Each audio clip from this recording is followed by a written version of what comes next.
The International Association for Near-Death Studies presents NDE Radio, a weekly exploration of near-death experiences and similar encounters with the other side. Now, here's your host, Lee Witting.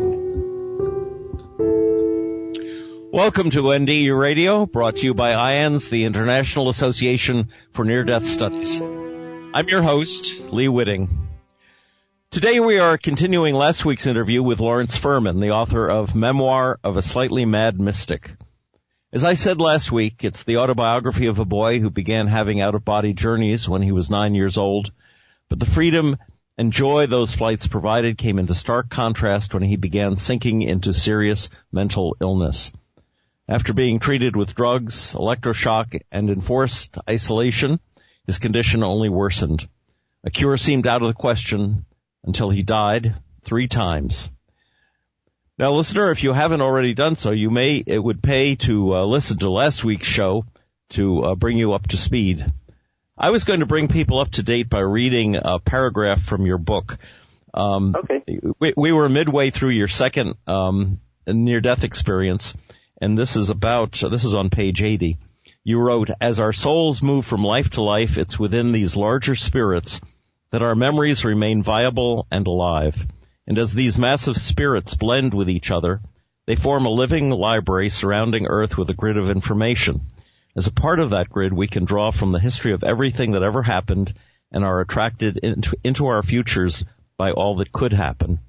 And then I just wanted to add that you were saying that actually we're all living our lives simultaneously, that it's not it's only our perspective that creates a past and a future, but we're all doing this, our several lives together in the present. So do you want to pick up from there? Sure. It's kind of like if you read Eckhart Tolle in The Power of Now, you begin to put this together, and it makes actually perfect sense that, in fact, from an off-planet spirit perspective, we're in a vast, vast now. It's always now. And so there is no past, there is no future. And so as I began to realize that, I began to see the relationship between past lives was actually a relationship with other lives, that we were all like a beehive of spirits that were gathering together and sharing information to evolve our own particular spirit through existence. And so here we are. I found myself, after that understanding, in the presence of another spirit being who then, and I'm going to cut things very quick in order to move them along, who sent me back to Earth. It was like time to return. And so I ended up back in the same hospital that I had left from. And then it was a couple of years before my third time across. And in that time, I ended up leaving the hospital. I had a pretty dead-end life. I didn't know what to do. I ended up in the Army during the Vietnam era. And as I was moving my way, getting ready to go to Vietnam, I had a strong awakening in realizing that I couldn't do this. I couldn't go kill people. I just couldn't do it. And so a terrible conflict ensued. But when I went to my duty station and to receive my orders to go overseas, I was determined to try and stick it out because I was frightened. But a spirit came through and started speaking through me and told the sergeant, "I refuse these orders, sir. I will not do this." And so that sparked a melee, and the military police were called, and I ended up getting beat up and thrown down the back stairs in Chicago of an armory and put in a straitjacket. And while I was in the back of the truck, lying with my legs over the end, they left me with one military policeman, and I looked over my shoulder, and I could see that this guy, something was going on. And suddenly he pulled out a club, and he started to wail on me. He started to beat on me. And all of a sudden, before the club hit me the first time, I was out of my body. I was looking down from above again, because the doorway in and out had been pretty greased for me by now, and I was kind of accustomed to going in and out of the body. Yes. And looking down, I watched what he was doing. I was weeping. I was weeping over what felt like a betrayal, and I crossed over again. But this time, I got to a certain level where I felt a very loving and incredible presence come up from behind me and begin to hold me. It was though I were enveloped in angel wings. It was wonderful. And this being who surrounded me began to soothe me and calm me. But I began to actually cry louder because I had someone to hear me. And so I asked for my parents, and they said, you can't be with your parents now, and I'll be with you always. And yet, at the same time, a portal opened up, and I looked through, and I could see my parents back in their respective apartments in Columbus, Ohio. And suddenly I understood our relationship very clearly, and my heart opened to them. And for the first time, and I was about 19 by this time, and for the first time in my life, instead of seeing them as my parents, I saw them as the two people that they were, replete with their own challenges and their own trials and tribulations. And I had nothing but compassion for them. And all of a sudden, as the vision of them began to fade, I was just crying with love for them and realized that they did their best to raise me as best they could. And they didn't do such a bad job after all, really. So then, all of a sudden, something happened next. It was as though my mind opened up, and like a shaken bottle of soda pop, my unconscious mind began to surge forward.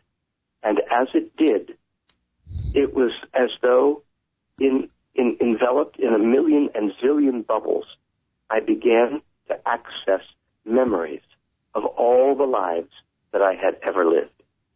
And as those memories came forward, I was able to dive into them and begin the process of feeling my way through them and owning the beliefs and thoughts, the decisions that I had made about life based on experiences in other lives.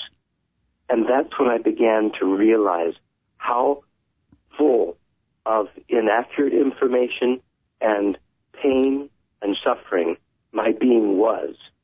And that's why I had developed mental illness in this particular life. It was the expression of the wrong-headed emotions, wrong-headed thinking, rather, and all the associated emotions that I had with that thinking. And so I began the process of unraveling that ball of twine. And so I was like wailing and weeping as I went through a panoply of memory.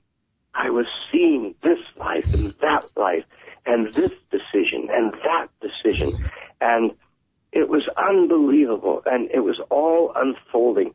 And I could feel my body, even though I didn't. It's so weird. I don't know how to describe it. It's not like I actually had the physical body I have now, but I had some semblance, if it was only the memory of a body at the level I was at during this experience. So I could actually sense and feel the relaxation and the as I would go into these painful memories of how they would transform themselves into joy. And suddenly, I was going after the joy. I kept diving into the pain because I knew that if I felt my feelings fully, they would all return me back to the feeling of love. And that's exactly what was happening. And so I was going through an amazing transformation. Then, as that completed itself, I eventually found myself facing another angel who came in front of me, and I recognized that this was the angel of death. In other words, a being had come in front of me who was giving me the choice this time as to whether I would return to Earth or stay on the other side. And being so close to the memories I just experienced, I wanted to stay. I didn't want to come back. And yet, all of a sudden, I heard throughout my being a snap, as though you would take a rubber band that was placed around a book, pull it to its farthest reach, and let it go. And when the snap happened, my entire being let go of its attachment to ego identity. Now, the first time I died, I went into a space in which I lost all ego. In other words, I didn't even have a sense of who I was or what had just happened. This time, I kept my ego's sense of self, but all the belief structures within it left. In other words, I lost my belief in all the institutions of Earth. I lost my belief in school, the law, authority, all the things that we put together here to try to make life worthwhile. Suddenly, I was like a naked being in the Garden of Eden. And it was wildly free and incredible. And in that space, what I realized was that all I was really beholden to is my Creator. I was only beholding to God. And in that beholding, the only law that I needed to walk the earth was the golden rule. Because in this space, I was experiencing myself with such a depth of love and appreciation and joy. How could I not do unto others as I would have done unto me? There was no seeking for gold. There was no seeking for status. There was no seeking for rank and power that I didn't already have. And in this place of completion, feeling complete in my being, I wondered to myself, could I actually live on earth in this state of mind? And that was, I think, what that angel had in mind all along. Because as soon as I began to wonder that, I began falling back. And again, I found myself incarnated again, walking into my body back on earth. Only this time, I walked in the same truck. I was in the back of the truck where I was beaten, and my leg was broken, my head was fractured, and I was a mess. And ended up, someone did find me, and I ended up in a hospital. And after the hospital, I was sent to prison. And I'll just mention this really quick. It's in the book. You've got to read it if you get the book. Chapter 6. It's while I was in prison, I again became so angry with life on earth and so completely involved with my personality in life on earth that I wanted to die. And I was going to commit suicide by cop, which in the Army wouldn't have been too difficult. But I ended up, a spirit came to me in the yard going to the mess hall one morning and actually executed an escape from prison, an escape from Fort Sam Houston, Texas, in which I ended up over the fence walking on a dirt highway through Texas until I came to a diner. And when I came to this diner, I ended up sitting down and having a piece of apple pie. And it's a great story. Well, it is a great story. And, you know, the interesting thing is the spirit came to you and said, what would you like? And you said a piece of apple pie. And then this whole escape ensued so that you could get a piece of apple pie. Do you ever think you might have wished for something grander, like, I don't know, an appointment to General of the Army or something like that? Yeah, if I had a lick of sense, I would have asked for something completely different. I even mentioned in the book, I felt so ashamed of myself for having said that, but I was so angry that that's all that would come to my mind. And so that's what happened. And, you know, that's just what happened. So I ended up, after the apple pie, needing to break back into prison because there was nowhere else to go. And the spirits did it. The universe reconfigured itself to allow me to actually break back into Fort Sam Houston and get away with it, which I did. So eventually, though, I did end up leaving the Army and making it back to my home in Columbus, Ohio, where I had another nervous breakdown and ended up back in the same hospital. And this time I felt for good. This was it. I was done.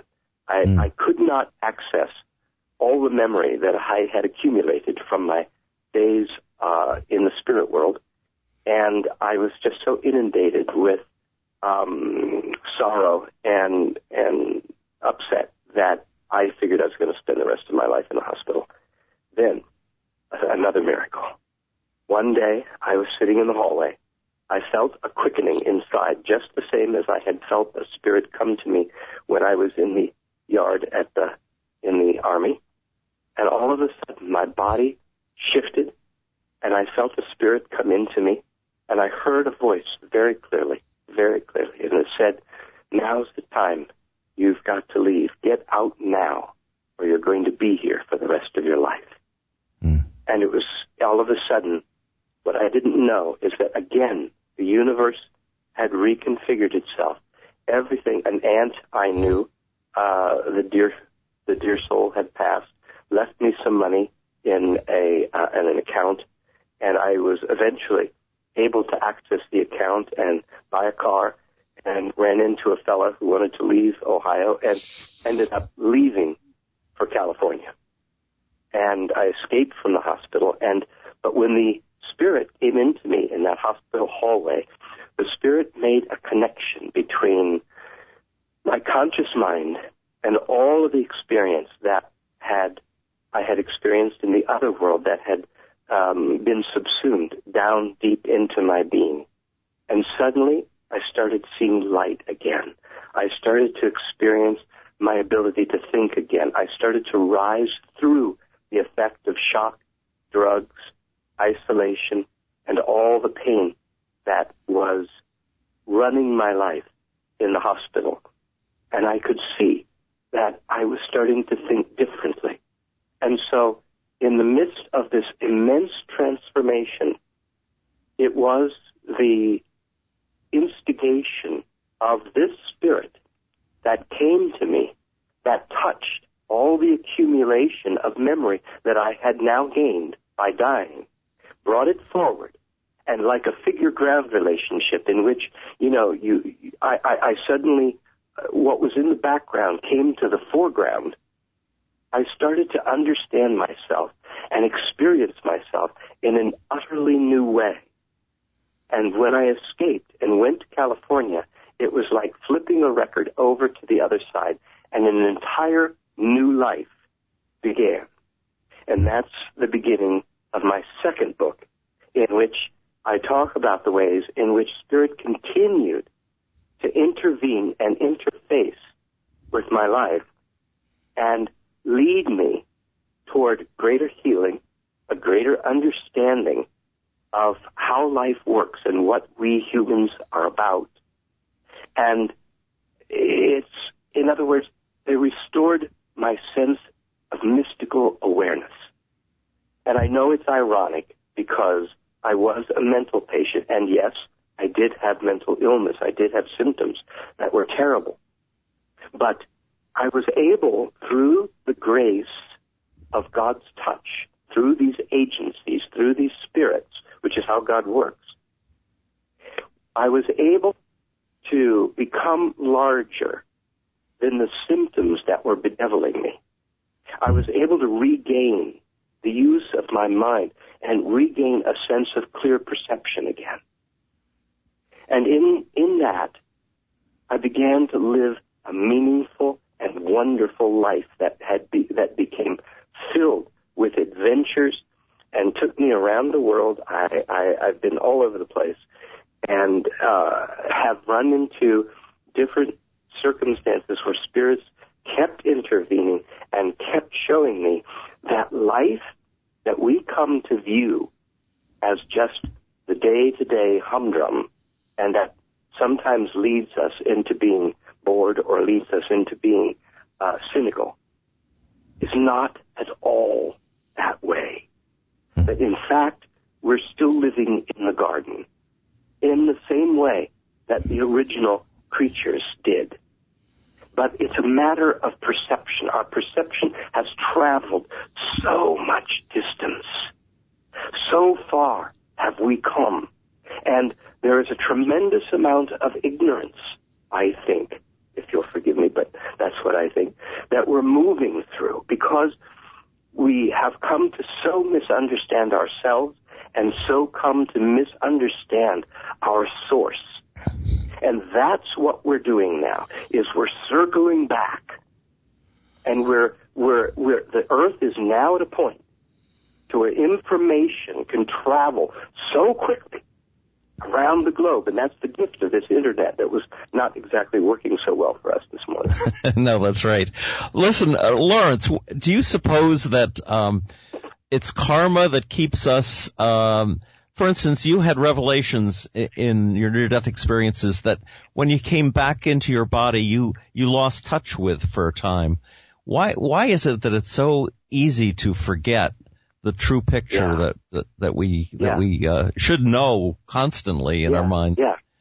Yeah. Imagine yourself for a moment standing on a beach in Hawaii, and you're standing on the beach, and all of a sudden a wave comes up in front of you that's 20 feet high. I mean, it's like a tsunami. And that wave hits you. Where are you going to go? Where are you going to swim? Where are you going to get out of it? That's what we're facing all the time in this world, a tsunami of thought and belief that is raised or enhanced to incredible proportions by our beliefs in it and the way we collude with each other. For example, what's a popular meme in our culture? Oh, crap, death and taxes, right? You can't avoid it, death and taxes.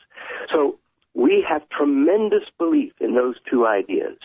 And because we believe in them, we keep them going, we keep them intact, we don't do anything about them, because we believe they're inevitable. And so we've got bunches and bunches and bunches of decisions that we collectively as human beings have made about life and have convinced each other are true, so that now our sense of collusion is so strong that we have set in motion whirlwinds of energies, tsunamis of thought. Look at the Middle East right now, for example. You have the beliefs in separate religious philosophies, and our investment in those philosophies is so strong that we will actually kill each other over an ideology in which the essence of that ideology is really only a platform to celebrate our existence through our Creator. But we are so confused about the Creator that we will actually rather be right than in love. We would rather kill each other to be right than, and because we are so lacking in power right now as humans on the earth, that we will do anything to gain power, because we think if we have more power, that's how we can get what we want. But the fact is, from my understanding now, we don't even really know what we want. Because what we really want is to reconnect with our sense of what the Creator is. Reconnect with what is our source, so that we actually feel in our being the mystery that we are, that we actually feel the love that we are, not in a metaphorical way, but in a very real and practical way. And that we wake up each day with a sense of fulfilling the urge, the life urge that runs through us, and feel that our fulfillment is the connection of a larger fulfillment on earth, that we're a part of something greater than ourselves. Right. Now, in one of your descriptions of the creation, you talk about fractals as a good example of how God's imagination works. Do you see evil and suffering as being a part of that fractal, or is that something that we're getting into apart from God's imagination and creativity? Okay. Again, walk with me on this one, because what we're talking about here is something I hate being glib about, but we only have a little bit of time. Yes. So imagine this, for example. Let's say at one point in the history of the Earth's creation, we were spirits and came here, and we were able to come and go freely because we were spirits. And we could take on a form, we could let go of a form, we could create food, we could let go of food. As As a matter of fact, certain yogis in India still express the ability to create an orange in their hand or something like that. But let's say that we were fluid beings who were able to come and go, but for many, many, many reasons, we began to densify and we got stuck. And so pretty soon we found ourselves stuck in bodies and unable to get back to where we were. And so we needed a mechanism in order to get out of our bodies and get back to where we were. And so death was invented. It was a rude sort of leaving the form that had to have stronger reasons because we were stuck in it. And because we were stuck in it, when we left the form, we didn't naturally travel anymore all the way back to source. Instead, the levels of thought, the levels of belief that we began to create and hold on to created a kind of parfait, levels of perception that existed on the earth, which was a certain density. As you left the earth, there were other levels of perception at certain densities. And because we were weighty now, because we had developed gravity of our own, we were kind of held to the earth. And so we didn't travel all the way back, and we started this process of incarnation that began to happen over and over and over again. And the more we incarnated, the more we began to feel the fear of survival on the planet. And the fear of survival led to a feeling of abandonment by the source, because we somehow inherently knew in our being that we are immortal creatures capable of coming and going, capable of manifestation. You see it still in your dreams. If you want to be in Paris in a dream, you're there instantly. And so we have this within ourselves. We know it to be true. And so there is a terrible longing to get back to that, which translates eventually into all of our spirituality. It's the urge, the life urge to get back home and get back to original source and our original form. But because we can't do it yet, because we feel stuck, we feel abandoned, we have developed a sense of hatred towards ourselves and towards our Creator. And so we have this growing fear of survival, leading to a sense of being abandoned to the earth and left here. And so we do what we can to eke out an existence, and we have done that for a number of thousands of years. And now, because of the sufferings that we have laid on each other to try to gain power, to gain comfort, to somehow, and projections of our own self-hatred, we have in our memory banks now tremendous amounts of suffering and pain. And that's what I experienced in my third time across, the opening of my memory banks in which all of that started to come out. And so yes, what you see on the earth with the emergence of a greater ease and greater convenience is that you're seeing people turning towards spirituality in one way, shape, or form. It can be religious, it can be non-religious, it doesn't matter. What matters is that human beings' attention is really starting to turn back towards what is the nature of consciousness? Who am I and what am I about?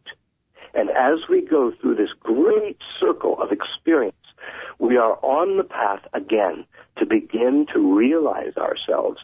And in the process, there never was, and please hear me, I hope I can make myself clearly understood. There is only one God. There are not two. So there is no independently existing evil that is fighting God. All that is and all that is not comes from the same source. And all of the experiences that come from that source, when felt fully, lead us back to that source. And out of our ignorance of that source and the suffering and pain that we have developed in ourselves, we have generated, because we have the capacity, like God, to create, to operate, and to destroy, We have generated what we would call evil by definition. We have committed... Yes. I was just going to say, we are out of time.